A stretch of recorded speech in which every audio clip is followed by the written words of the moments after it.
add in, look at Tyron. He's getting ready to fight Jake Paul or Logan Paul or one of those idiots. Yeah. He's getting ready to fight one of them. And to be honest with you, the Paul brother, from what I've seen, I can only go off of what I've seen. I cannot go off of who he is as a person. I don't hang out with him. I'm not at his house. I'm at his training camps.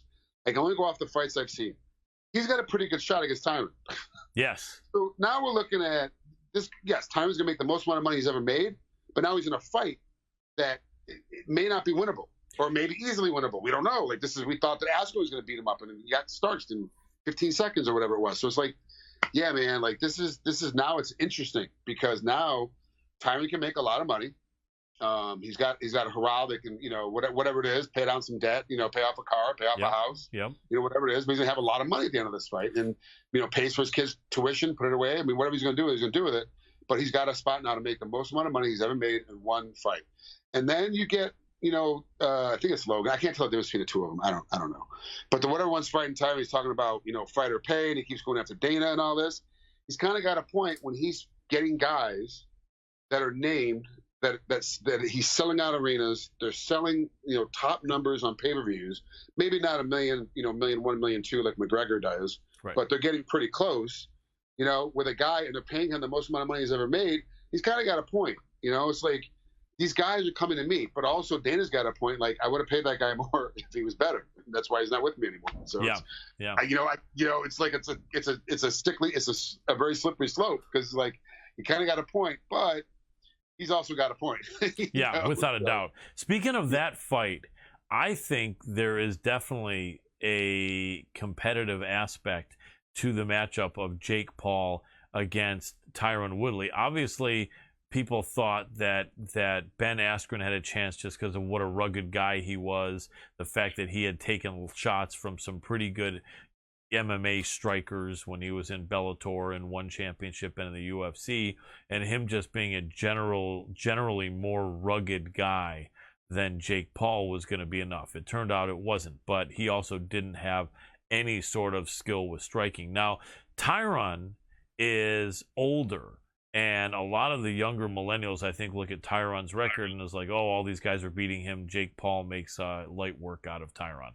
But I don't really think that can be assumed because I think that the big question is what kind of punishment can Jake Paul take before he buckles, right? Yeah.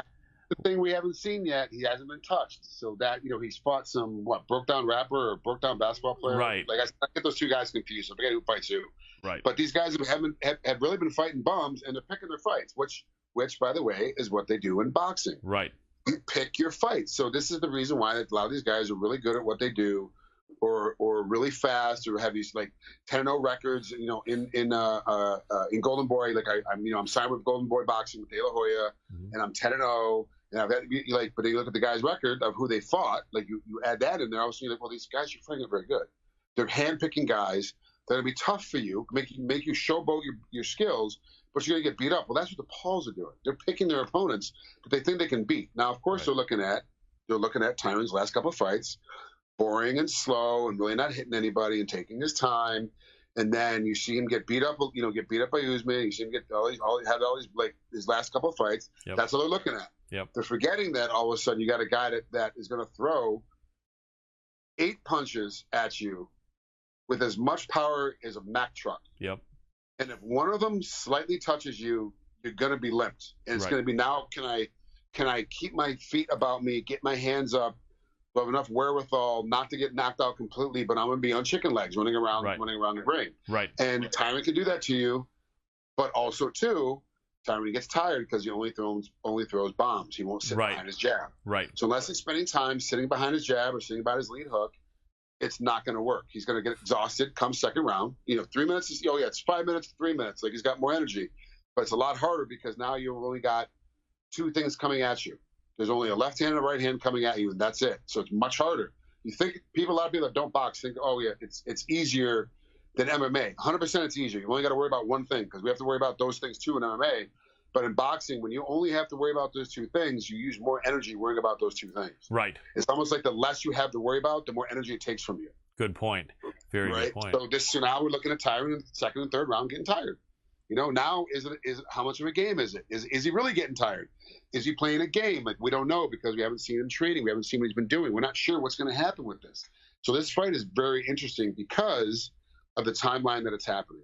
And right now within our sport and within our time frame of combat sports, it's the right time for this to happen. I mean, believe me, if one of the Pauls would have called me out, 100% would have went to training camp and fought these fools, because I knew without even blinking an eye, the conversation is going to start over 6 figures. Right. That's the conversation.